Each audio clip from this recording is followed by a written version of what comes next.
about to hear is true. The names have been changed to protect the innocent. Fatima Cigarettes. Best of all, king-size cigarettes brings you Dragnet.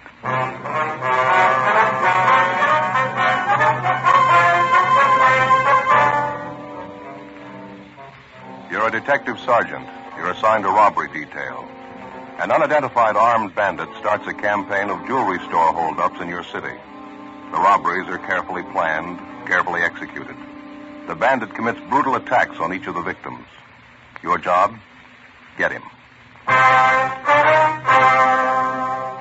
The latest Fatima sales report shows thousands and thousands of king-size cigarette smokers are switching to Fatima. For the month of October, coast-to-coast actual figures show Fatima sales are up 110%, or more than double. Fatima, best of all king-size cigarettes.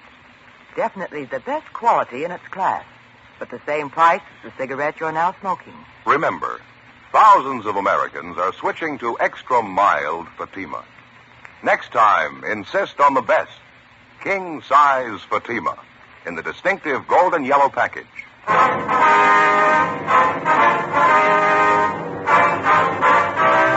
Dragnet, the documented drama of an actual crime.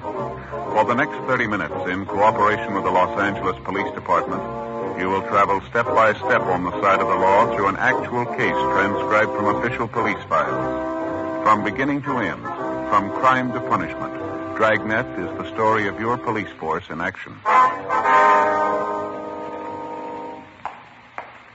It was Wednesday, March 10th. It was cold in Los Angeles. We were working the day watch out of robbery detail. My partner's Ben Romero. The boss is Captain Didion. My name's Friday. It was 3:28 p.m. when I got to room 27A. Robbery detail. Joe? Yeah, Ben. Joe, this is Mr. and Mrs. Gordon. Folks would like to have you meet my partner, Sergeant Friday. How do you do? Glad to know you. How are you, Sergeant? Mrs. Gordon, are you feeling any better now? Qu'est-ce qu'il a dit, Robert? Il veut savoir comment tu te sens. Raconte-leur ce que tu sais de grâce. She's a lot better now, Sergeant, thank you. My French isn't very good, but it's a lot better than her English. Cecile's only been over here a couple of weeks. I met her when I was on occupation duty over there. Army, you know. Yeah, I see. Well, we'll try not to keep you long, sir. We got a few questions about the robbery. We think your wife might be able to help us. Well, we'll sure try, Sergeant. Like to help you any way we can. Your wife was the only one in the store besides the clerk at the time of the hold-up. Like to have her tell us everything that happened, if you would, please. Okay. Qu'est-ce qui est arrivé à la bijouterie? Oh oui, je peux leur dire, j'ai tout vu. She says she saw everything that happened, Sergeant. What would you like to know first? Well, how about the hold-up man, Mr. Gordon? Did your wife get a good look at him? Can she describe him for us? Qu'est-il? Peux-tu décrire le voleur? Oh, il portait un veston bleu. C'était un homme aux cheveux bruns, pas trop grands. Says the fellow was wearing a blue coat. He had dark hair. Wasn't a very big man. Mm-hmm. Does she have any idea about how tall he was? Cécile, de quelle taille? C'est-à-dire... Costaud. Comme ça. Il viendrait jusqu'à ton épaule. Il pesait environ 80 kilos. She can't say exactly how tall, Sergeant. Said he'd come up to about here on my shoulder, about 5'8", I guess. She thinks maybe he weighed about 170 pounds. She's not sure. Uh-huh. Would you ask her exactly what happened at the store? That is, as much as she can remember. Sure. Cécile, dis-leur exactement ce qui s'est passé. Eh bien, j'étais au comptoir quand l'homme est entré. Il est allé directement au vendeur, celui qui me servait. Et il avait un revolver dans la main.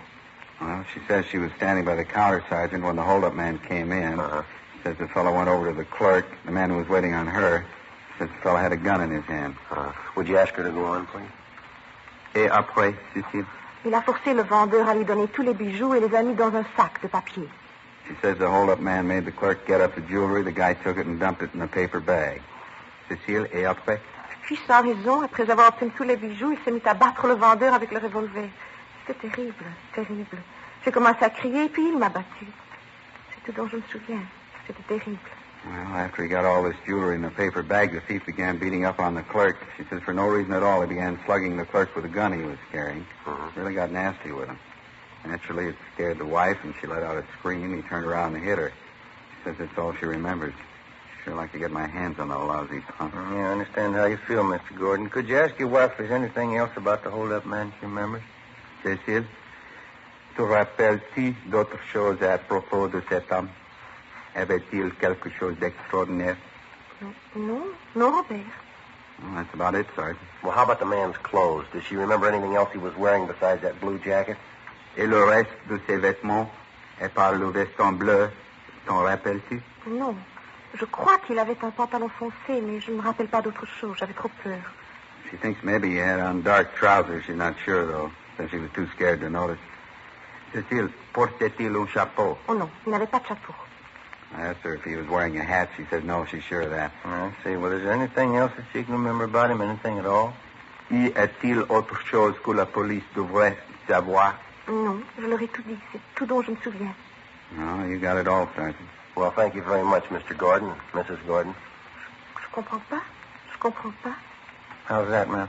Cécile? Je comprends pas pourquoi un homme ferait une chose pareille. Je comprends pas. She says she can't understand how a man would do such a thing. She means how he cut up the clerk that way. Yes. Je comprends pas. So hard for her, she just can't understand. Tell her we can't either. 2 weeks before, on the 27th of April at 2:30 in the afternoon, the robbery suspect had begun his campaign of downtown jewelry store holdups. Since that time, in the same general area, he had succeeded in committing 3 more jewel robberies and making good his escape. Each of the holdups netted him more than $3,000 in rings, diamonds, and other precious stones. From his M.O., it was obvious that he was experienced. All of the robberies were committed in broad daylight. All of them were apparently well planned. After obtaining the loot, which he dumped into an ordinary paper bag, he turned on his victims and with no provocation beat them viciously. After 2 weeks of investigation, we had yet to come up with a solid lead on either the identity of the suspect or his whereabouts. We had a fair description of the hold-up man. We had a good rundown on his method of operation, but repeated checks on possible suspects through the Record Bureau, CII in Sacramento, and through our statistician's office failed to get us anything. There were no kickbacks on our all-points bulletin. After we interviewed Mrs. Gordon, the witness to the latest jewel robbery, we were no further along than we were 2 weeks before, an M.O. and a description. Neither one of them were giving us much help. 4:05 p.m., we met with Captain Didion. How about the mug books? Any luck there? Miss Gordon's in there now, Skipper, with her husband. They're checking through them. Nothing yet. Mm-hmm. What else you got working? New run going through the stats office. Third one this week might get us something. The store manager on that job this afternoon. Did you talk to him yet? Yeah, we did. He gave us the best lead we've had so far in the thing. Looks pretty good. Yeah, what's that?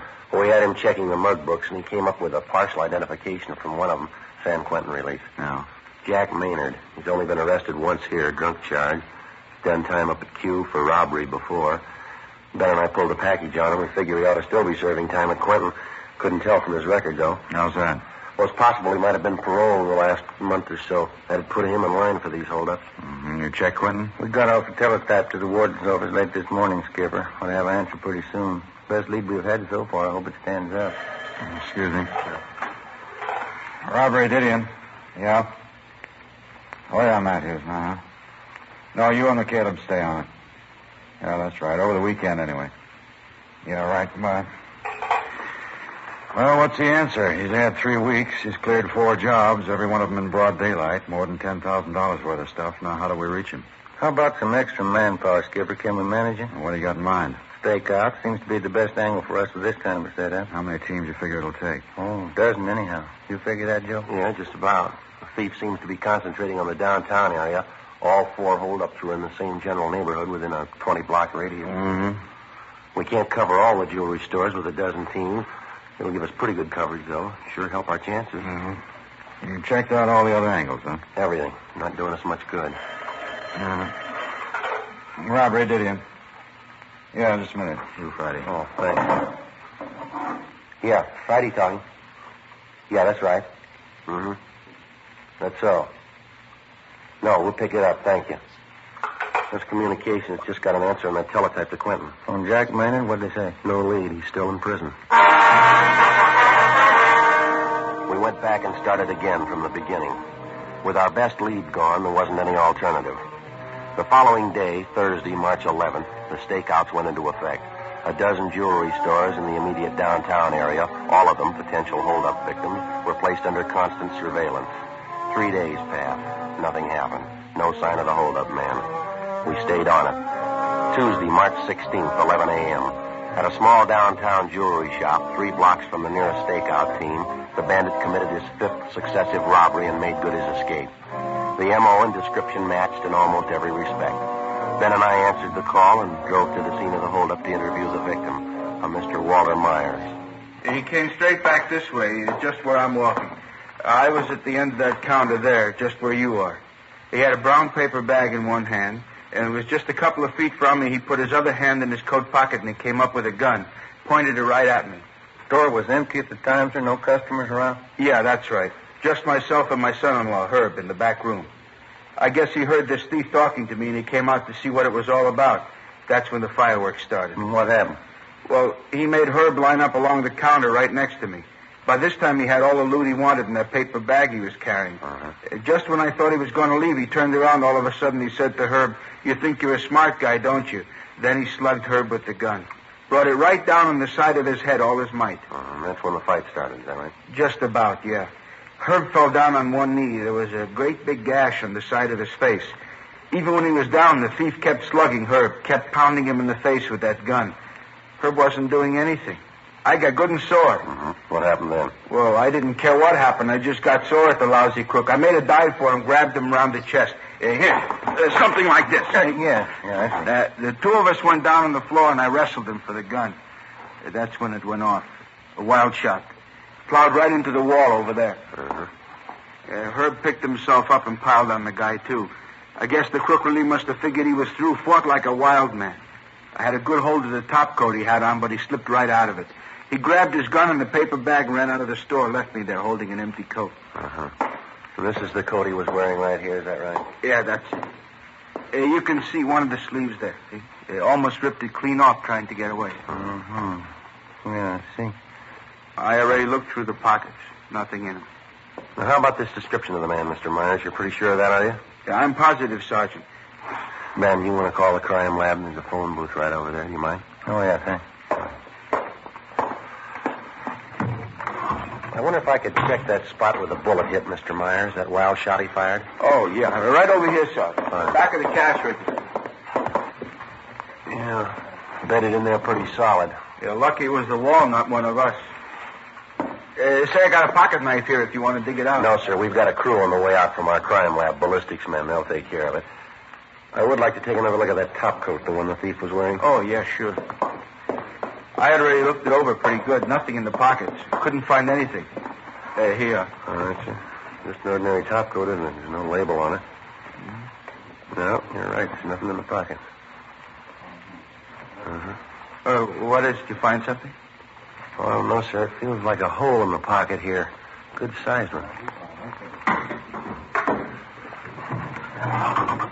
No. Yeah. Crime lab's on the way. Should be here in a couple of minutes. Okay, fine.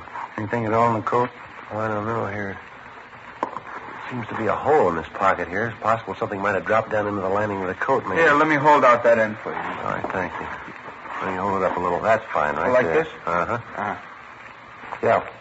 Yeah, it feels like something down in here. What is it? Hey, just a minute. I get my hand down in there. See if I can get it. Yeah. Here we are. A scrap of paper. Some writing on it. What is it, Joe? Telephone number.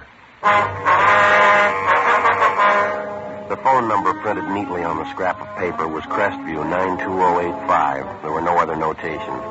We checked out the number and found that the telephone was installed at 6414 Cordova Drive in the Los Feliz district. After the crime lab crew arrived at the store, Ben and I took the bandit's top coat and drove to the address listed for the phone number, a 12-unit apartment house on the corner of Franklin Avenue and Fairfax. The number turned out to be a public phone booth located in the lobby of the apartment. The manager could tell us nothing. We began checking with the tenants on the first floor of the building. We gave them the description of the jewelry store bandit. We showed them the top coat. They failed to recognize either one. We started on the second floor at the end of the hall. The tenant was a Mrs. Iverson. Do you recognize the description at all, Miss Iverson, mean anything to you? Yes. I'd say it did, Sergeant. Have you tried the apartment next door, Miss King's apartment? Oh, no, ma'am. Why do you ask that? Yes. I'm almost sure of it. Ma'am? I've seen a man who looks like this go in there several times.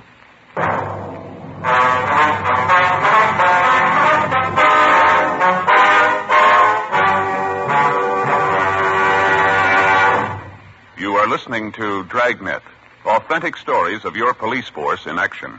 Millions heard it, yet only 52 have written. Starting on Dragnet over 2 months ago, on September 20th to be exact, Fatima made a special money-back offer to more than 10 million listeners.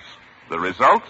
Amazing. Millions heard it, yet only 52 have written. If you smoke king-size cigarettes, listen to Fatima's famous offer. Buy a pack of Fatimas. Enjoy their extra mildness and superbly blended tobaccos. If you're not convinced Fatima is better than the king-size cigarette you're now smoking, just return the pack and the unsmoked Fatimas before January 1st, and we'll give you your money back plus postage. Fatima, Box 37, New York 1. Fatima's latest sales report shows Fatima sales up in every state in America. The month of October, coast to coast, actual figures show Fatima sales up 110%, or more than double. Yes, thousands and thousands of Americans are switching to king-size Fatima. So why wait? Switch to Fatima today. Extra mild. Best of all, king-size cigarettes.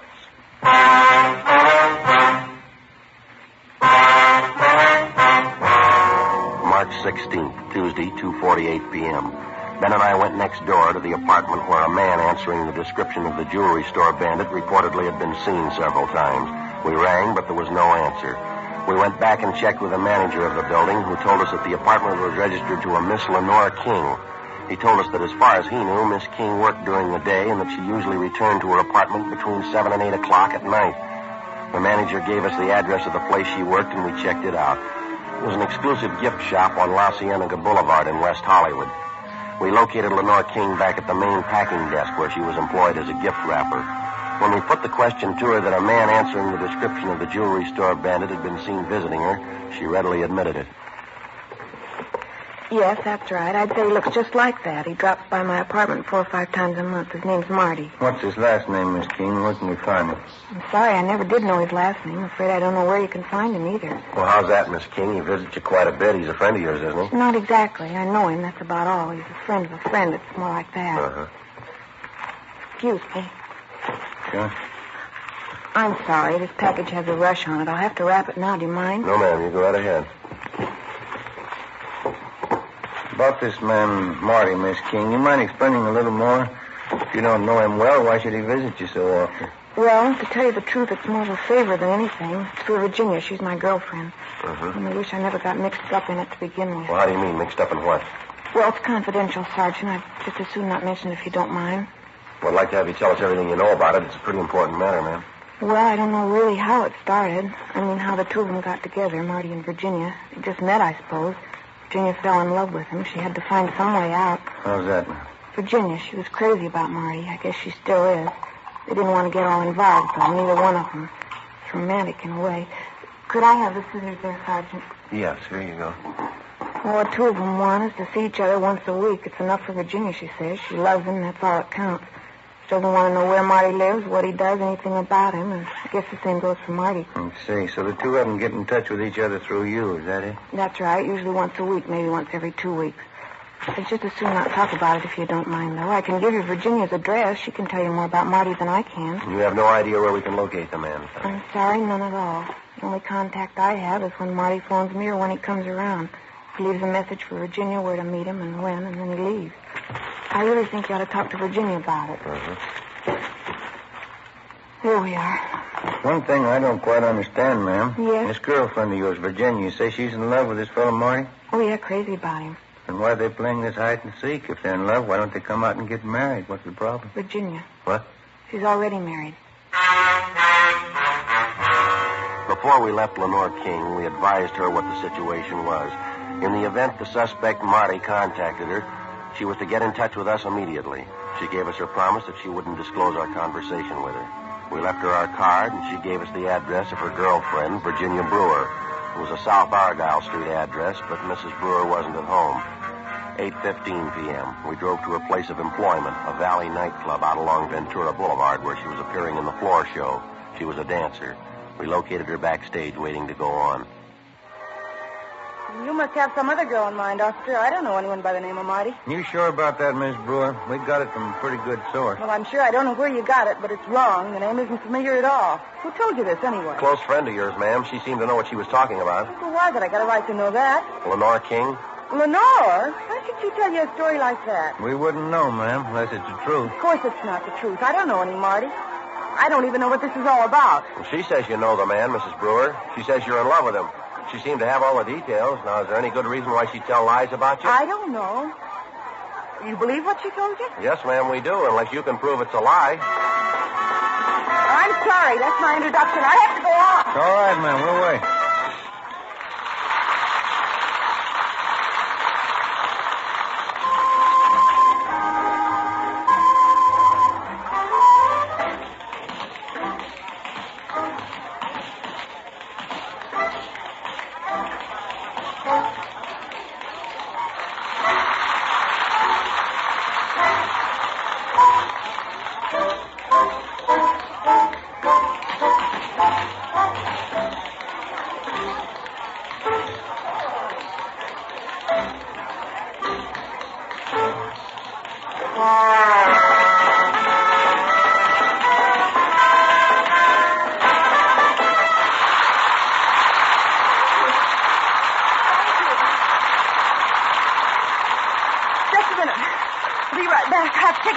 Yeah, go ahead. Go ahead.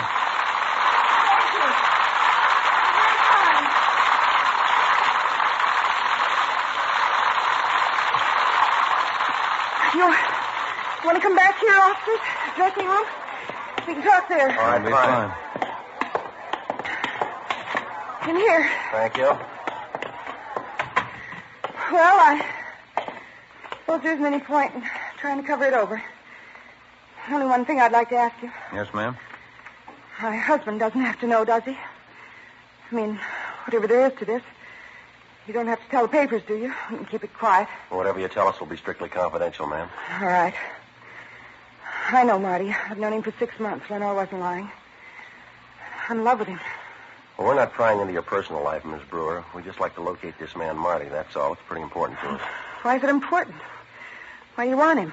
Robbery investigation, ma'am. We'd like to get hold of him for an interview. Robbery? Think Marty's done something? Is that why you want him? We're not sure. Do you have any idea where we can find him? No, no more than Lenore. I guess she told you about it. I mean, Marty and I, how it's been. And you have no idea where he stays, where he works? No, I don't. It's been that way from the beginning. Lenore knows as much about that as I do. Only one way I can get in touch with him, and that's when he leaves a message at Lenore's, or I leave a message. When we first met, Marty and I, that's the way we both wanted it. He didn't want to get all involved.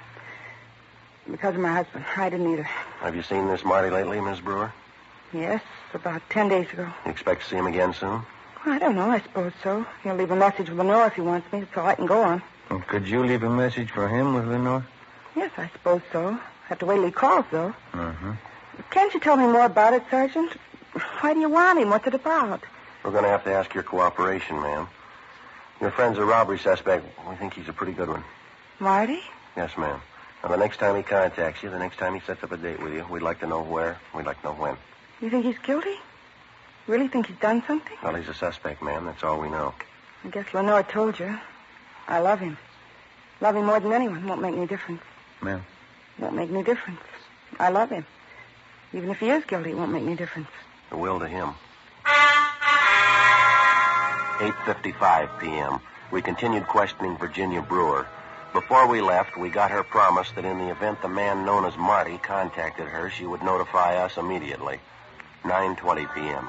We checked back in at the office and made arrangements to keep the home of Virginia Brewer under constant surveillance, as well as the apartment of her girlfriend, Lenore King. The following morning, we checked with the ballistics men at the crime lab who'd examined the slug which had been taken from the wall of Walter Meyer's jewelry store, the latest of the hold-up man's victims. It was identified as having been fired from a .32 caliber revolver. The slug was marked and filed as evidence. Thorough examination of the top coat which the suspect had left behind at his last hold-up failed to yield any new leads. The jewel trays at the store which had been held up were also checked for fingerprints. A week passed. No sign of the jewel thief. Wednesday, March 24th. I'll grab it. All right. Robert Romero. Oh, yes, ma'am. Mm-hmm. Well, when was that? Oh, all right. Fine, yes, ma'am. Thank you. Bye. You got anything? That friend of Mrs. Brewer's, Lenore King, Yeah. says this fellow Marty called a few minutes ago. Uh-huh. Set up a date with Mrs. Brewer. We're supposed to meet at Lenore's apartment. When? 8 o'clock tonight. 4:45 p.m. We checked with Captain Didion and set up a plan to have the apartment building where Lenore King lived thoroughly covered that night. Carr and Matthews were assigned to cover outside the main entrance. McCaleb and Olson would cover the lobby. Ben and I would be in the apartment proper along with Mrs. Brewer and Lenore King. By 6 o'clock that night, we were all in position. We waited. 6:30, 7 o'clock, 7:30. We waited. Mrs. Brewer walked the floor with a drink in her hand. 7:45, 7:50. Ben watched at the window. Virginia Brewer got nervous. You can't prove it. You don't know anything for sure. How I know you're not trying for a frame, trying to blame Marty for something he didn't do? We're not blaming him for anything, ma'am. He's a suspect. We want to talk to him, that's all. Why don't you sit down, huh, Virginia? No use getting upset. It'll be all right. Come on, honey. Got him all over the place, Lenore. Cops. Waiting for Marty. What am I supposed to think? Why don't you relax, Miss Brewer? If he's not the man, you got nothing to worry about. He's right, honey. Sit down, huh? Let me freshen up that drink. Hey, Joe. Yeah. Car pulling up outside. A sedan. Yeah, let's see. Right in front, see? Man getting out. Yeah, he's coming in here. Marty. Can't see him. He must be inside.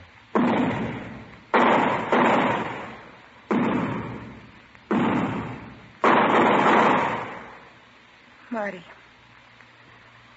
Marty. Why didn't he tell me? You want to hop downstairs, Ben, see what happened, huh? Yeah, all right. It'll be all right, honey. Take it easy. It'll be all right. I didn't know. I didn't know. Sergeant, why did you do it? Do what, ma'am? Marty, I didn't know about it. We didn't know anything about each other, and this has to happen. Why didn't he tell me? I wouldn't know. I love him. The rest I don't know, but I love him. If he was in trouble, he could have told me. If he loved me, he would have told me. He would have told me everything. Well, I guess maybe you got the answer. What? He didn't love you.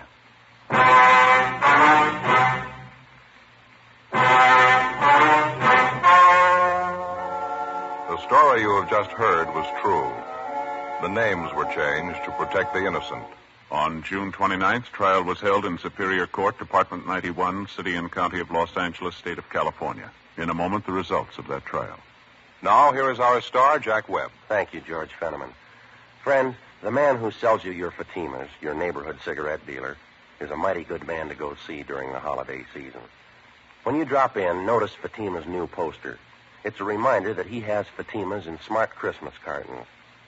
Now, this Christmas season, I'm buying Fatimas for all my friends. I suggest you do the same. You'll be giving the best, and believe me, they'll thank you for introducing them to Fatima quality. It's extra mildness and better flavor and aroma. Remember, ask your dealer for Fatima in the distinctive new Christmas wrapper. And when you see it, you'll agree it's the smartest of all Christmas cartons, just as it should be, because Fatima is the best of all king-size cigarettes.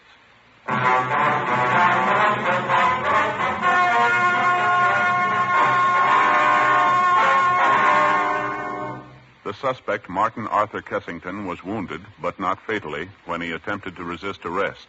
After interrogation, he dictated a signed statement admitting guilt for all 5 of the jewelry store holdups. He was tried and convicted on 5 counts of first-degree robbery and received a sentence as prescribed by law. Robbery in the first degree is punishable by imprisonment in the state penitentiary for a term of 5 years to life.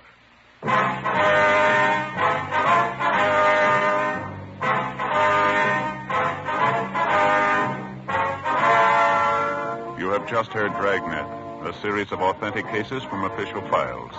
Technical advice comes from the Office of Chief of Police W.H. Parker, Los Angeles Police Department. Barton Yarborough is Sergeant Ben Romero. Also heard were Vic Perrin and Virginia Gregg. Script by Jim Moser. Music by Walter Schumann. Hal Gibney speaking. Fatima Cigarettes, best of all king-size cigarettes, has brought you Dragnet, transcribed from Los Angeles. Next, Counter Spy fights international intrigue on NBC.